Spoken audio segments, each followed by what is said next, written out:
Artists typically use contrast to draw our attention, and the screenwriter of Toto has placed many contrasts in the character of Babu, and in this video, I want to talk about what those contrasts led me to think about.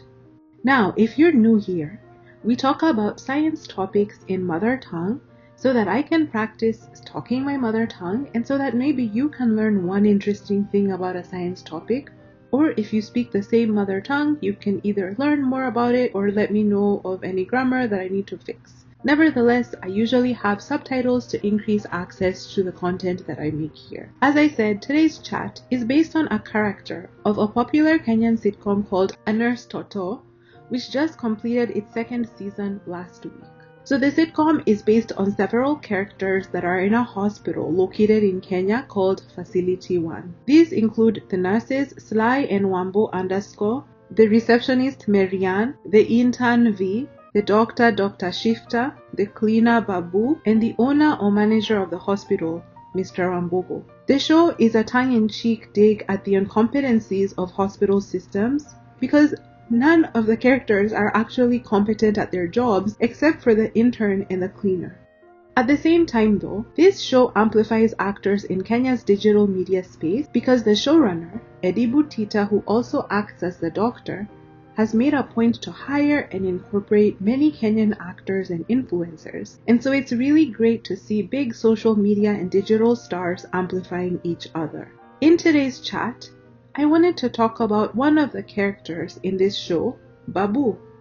So as we mentioned, artists typically use contrast to draw our attention to different issues or different concerns in the piece. And this contrast is what draws our eye and makes us pay attention. And I think that the screenwriter has placed many contrasts in the character of Babu, and it drew my attention, and I think it made me really think deeply about several topics, which is what we're going to talk about. So the first contrast that I saw in his character is that he speaks flawless Kiswahili. You may remember that not too long ago, the African Union made Kiswahili an official working language. So this is to say that now Kiswahili is a language of Pan-African identity. And Babu is the only one who speaks this language fluently and gives this language the respect that it deserves. What does the screenwriter want us to focus on in this contrast? Is the scriptwriter making a comment about where we position our languages in our modern society by placing the character of Babu and his perfect Kiswahili in contrast with the other members of the modern but dysfunctional hospital? And in Season 2, Episode 1, we learned that Facility 1 needs to be upgraded, and in the scene that you're watching now, the boss is telling Babu that he's no longer allowed to speak Kiswahili, and he tells Marianne, the receptionist, to give him a monto if he is heard speaking Kiswahili on the premises. This reminded me of the scene described in Chapter 1, Section 3, or page 11 of the book Decolonizing the Mind, where Professor Ngoyo Wathiongo describes a similar event in the 1950s. So we have two writers commenting on the same cultural phenomenon, decades apart. What does this say about our culture? Another interesting choice in the structure of this character is that Babu is a cleaner, which even though it is an essential job that can earn an honest living, is a job that is wrongly looked down on by many people. Could the screenwriter be making a comment by pairing a language that is now supposed to be a symbol of Pan-African identity with this essential worker? Another contrast is a running gag on the show that whenever the patients come to get seen, if Babu runs into them, he usually will offer them traditional herbal medicine. None of the patients ever take his medicine because, as you can imagine, there is a stigma around this type of medicine. But the irony is that the modern hospital itself is highly dysfunctional. We learn that the doctor is not actually a real doctor, and the nurses don't even care for their patients, except for the intern. So is this actually a commentary on the status of modern medicine and how patients are treated? How does this change the perception we have of the character of Babu, who is the only one who seems to be actually trying to care for the patients? And what could the scriptwriter be trying to say?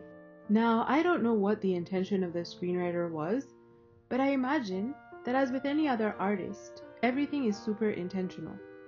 And as such, I assume that the screenwriter has staged these characters very purposefully.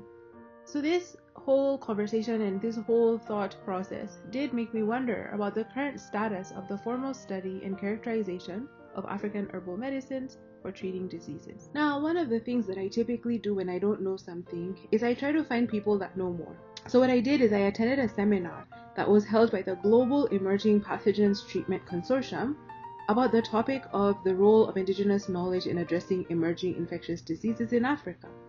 And one of the speakers was a biomedical researcher who has spent time developing and researching medicines from traditional African herbs.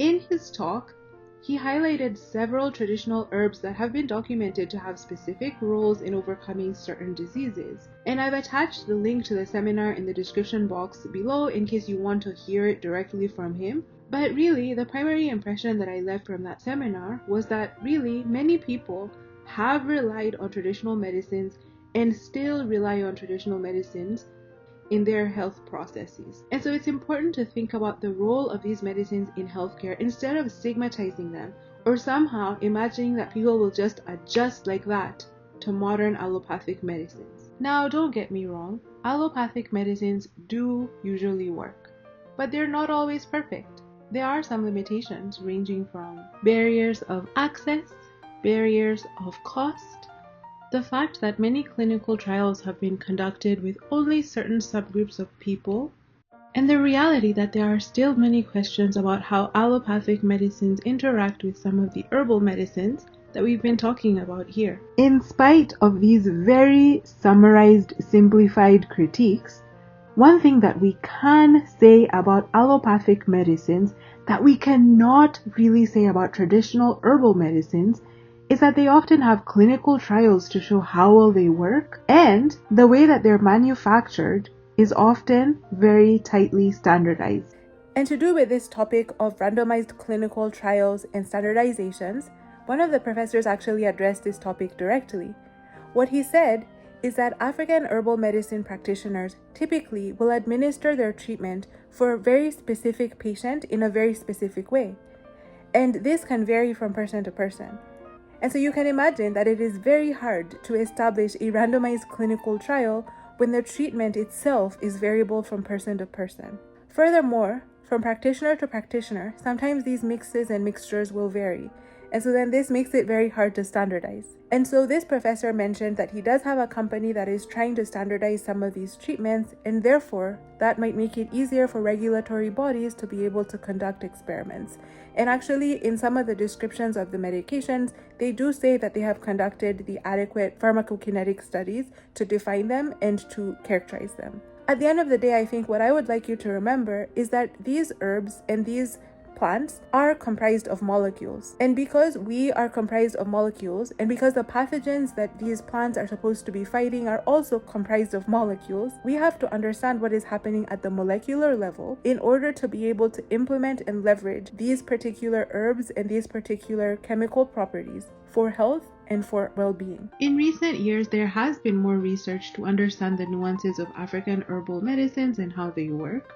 So there's definitely progress. As we close, I want to remind you that in 2015, there was a Chinese scientist who was awarded the Nobel Prize. And what was really interesting is that this chemist was able to use her expertise to distill the active compound from the sweet wormwood plant. And this compound, artemisinin, was found to be effective to deal with malaria. And what is even more interesting is that she found the idea to use this particular plant from a manuscript from 400 AD. And so this is just a reminder that these herbal medicines have worked for a very, very, very long time. And I think if we do our due diligence to characterize them and to develop them, then we might have a really unique contribution to the globe and to the world at large. So as we close, I don't know what this means for the character of Babu specifically and his medicines, but I hope that one day we will be able to say that we are able to standardize some of these treatments and some of these medicines, and some of the knowledge that was used in the past becomes integrated to the present.